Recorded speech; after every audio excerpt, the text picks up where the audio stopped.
Assalamualaikum warahmatullahi wabarakatuh. Perkenalkan, nama saya Nasa Maharani dari kelas 11A nomor absen 21. Saya akan menyampaikan beberapa materi. Yang pertama, pendahuluan histologi. Kedua, penanganan jaringan basah dan pemilihan sampel representatif. Ketiga, fiksasi. Keempat, dehidrasi. Dan terakhir adalah clearing. Pertama, pendahuluan histologi. Histologi berasal dari kata Yunani yang berasal dari histos, berarti jaringan, dan logia yang berarti pengetahuan. Histologi adalah ilmu yang mempelajari tentang struktur jaringan secara detail menggunakan mikroskop pada sediaan jaringan yang dipotong tipis. Diagnostik histopatologi atau sitopatologi, penilaian terhadap gambar yang terdapat pada preparat atau slide histologi. Maka dibutuhkan kompetensi dokter SPPA dalam membandingkan atau mendiagnosis dan kompetensi analis kesehatan dalam penanganan dan pengolahan bahan pemeriksaan yang baik dan benar. Hakikat pengolahan sampel. Pertama, histologi. Penilaian terhadap gambar yang terdapat pada preparat histologi. Kedua, dibutuhkan pengolahan sampel yang dapat mencerminkan apa yang seharusnya tergambar pada sampel. Pengolahan sampel tidak boleh mengubah atau menghilangkan apa yang seharusnya ada pada bahan pemeriksaan tersebut. Kedua, ada penanganan jaringan basah dan pemilihan sampel representatif. Prinsip pengambilan jaringan. Yang pertama, mengikuti kaidah ilmiah spesifik berdasarkan organ. Yang kedua, memperhatikan keterangan tertulis dan tanda yang dibuat klinikus. Ketiga, memperkecil kemungkinan potong susul dengan mengambil sampel standar. Keempat, mendeskripsikan bentuk, ukuran, warna, dan perubahan makroskopik jaringan dengan teliti. Yang kelima, menanamkan motivasi kesalahan 0%. Penanganan jaringan basah. Jaringan basah ada dua macam, yaitu jaringan non-tulang dan jaringan tulang. Tugas ada dokter spesialis. Dokter spesialis PA didampingi oleh analis yang bertugas sebagai mencatat. Cara pengambilan jaringan basah ada tiga, yaitu operasi, kuretase, dan biopsi. Biopsi terdiri dari eksisi, insisi, dan kore biopsi.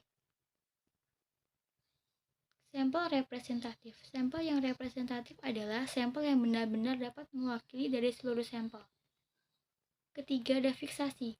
Fiksasi adalah suatu proses di mana kematian sel dibuat sedemikian rupa sehingga gambaran sel dan susunan kimianya dapat dipertahankan semirip mungkin dengan keadaan asalnya pada pasien. Tujuannya menghambat proses pembusukan dan autolisis, pengawetan, pengerasan, pemadatan koloid, pengaruh terhadap pewarnaan. Prinsip yang pertama ada koagulasi. Koagulasi adalah proses pengumpulan partikel koloid di dalam sel karena adanya penambahan bahan kimia atau pemberian perlakuan fisik sehingga partikel-partikel tersebut bersifat netral dan membentuk endapan. Kedua ada presipitasi. Presipitasi adalah pengendapan yang terjadi akibat koagulasi yang terjadi sebelumnya. Tipe-tipe fiksasi ada tiga, yaitu aldehides, merkuri, dan alkohol pikrates. Dehidrasi. Dehidrasi adalah proses menghilangkan air dan zat fiksatif dari komponen jaringan. Tujuannya untuk menghilangkan air dan zat fiksatif dari komponen jaringan dan menggantikan air tersebut dengan alkohol.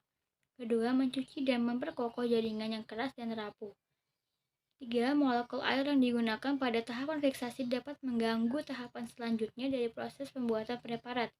Keempat, pembuangan air tersebut merupakan tujuan dehidrasi. Reagen, yang pertama ada etanol, kedua etanol aseton, ketiga metanol, keempat isoprofil, kelima butanol, dan yang terakhir gliko. Macam-macam larutan dehidrasi ada etanol, aseton, metanol, isoprofil, alkohol, butil alkohol atau butanol, dan alkohol denaturasi.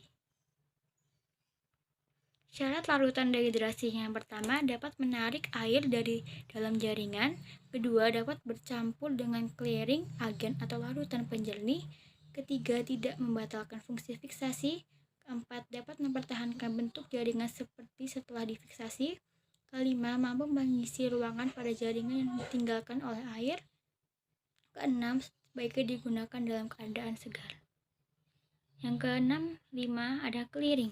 Clearing adalah proses pengeluaran alkohol dari jaringan dan menggantinya dengan suatu larutan yang dapat berdekatan dengan parafin. Tujuannya untuk mengeluarkan cairan dehidrasi dan menggantinya dengan suatu larutan yang dapat berkaitan atau berikatan dengan media infiltrasi. Contoh reagen yang digunakan dalam clearing salah satunya adalah silol.